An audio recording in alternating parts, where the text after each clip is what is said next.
அனைவருக்கும் இனிய காலை வணக்கம். இன்று 12ஆம் வகுப்பு கணித பாடப்பிரிவில் அலகு 5இல் பயிற்சி 5.2ல் 4ல் ஃபஸ்ட்டு சம் பார்க்க போகிறோம். பார்க்கலாம்ப்பா. பரவலத்தில் சமன்பாடு கொடுத்துட்டாங்க. முனையை கேட்குறாங்க, புளியை கேட்குறாங்க, இயக்குவரை கேட்குறாங்க, செவ்வகத்தின் நீளம் கேட்குறாங்க. இதே மாடல் எக்ஸாம் பார்த்துருக்கோம். சரிங்களாப்பா. ஸோ நான் கொஞ்சம் டைம் குறைச்சிருக்கேன். ஏன்னா ஒரு தடவை சொல்லிட்டேன்.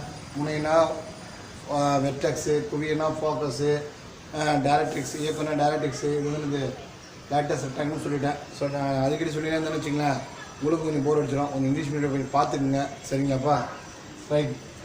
கொஸ்டினை பார்த்தீங்கன்னா புக்கை பார்த்தா போது உங்களுக்கு புரிஞ்சிடும். நான் ஷார்ட்டாக எடுத்துக்கிறேன். இப்போ நான் பார்க்கும்போது தெரிஞ்சிடும் இது எந்த பக்கம் தரக்கூடியது. y² = 4ax. ஓகேவா. y² = 4ax வலது பக்கம் தரக்கூடியது.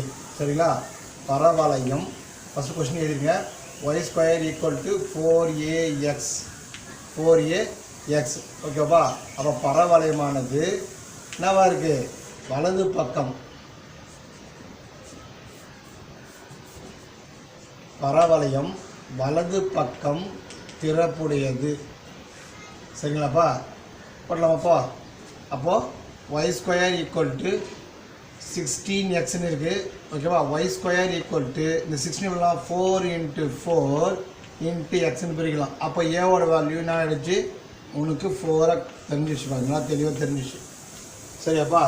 அப்போ முனை இல்லை, கண்டிப்பாக வராது. முனை வராது கண்டிப்பாக. அப்போ நம்மளுக்கு தெரிஞ்சு போச்சு. முனை வெர்டெக்ஸ்னால் இருக்கும், கண்டிப்பாக 0,0 தான் இருக்கும் அப்படின்ற ஸ்டேட்மெண்ட். புரியுறாமா. நெக்ஸ்ட் யாரை பார்க்க போகிறோம் அப்படி பார்த்தோன்னா ஃபோக்கஸ், அதாவது குவியம் பார்க்கலாம்ப்பா.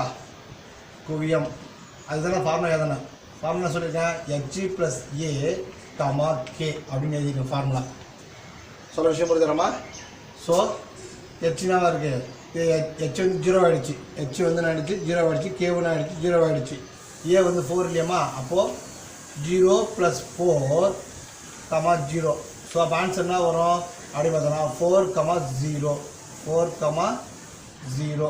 ஓகே, நம்ம குவியம் முடிஞ்சிச்சு. அடுத்ததாக இருக்காங்க இயக்குவரை. ஷார்ட்டாக இருக்கணுமா. இயக்குவரை. சரியா. இயக்குவரை என்ன சொல்கிறாங்க, x = h - a. ஓகேவா. h - a. h = h 0 ஆகிடுச்சு. அப்போ 0 - a வேல்யூ 4. ஓகேவா. -4 தானே, +4 வேணும். அப்போ x + 4 = 0. ஓகேடாம்மா. அடுத்து யாரை பார்க்கணும், செவ்வகத்தின் நீளம். செவ்வகத்தின் நீளம் சொல்கிறாங்க 4a. ஓகேவா. எவ்வளோ வேல்யூ என்னது, 4 கண்டுபிடிச்சோம் இல்லையாப்பா. 4 × 4 = 16. ஓகேவா. அல்லது புரியுதாம்மா. திரும்ப வாங்கிடலாமா. நன்றிம்மா.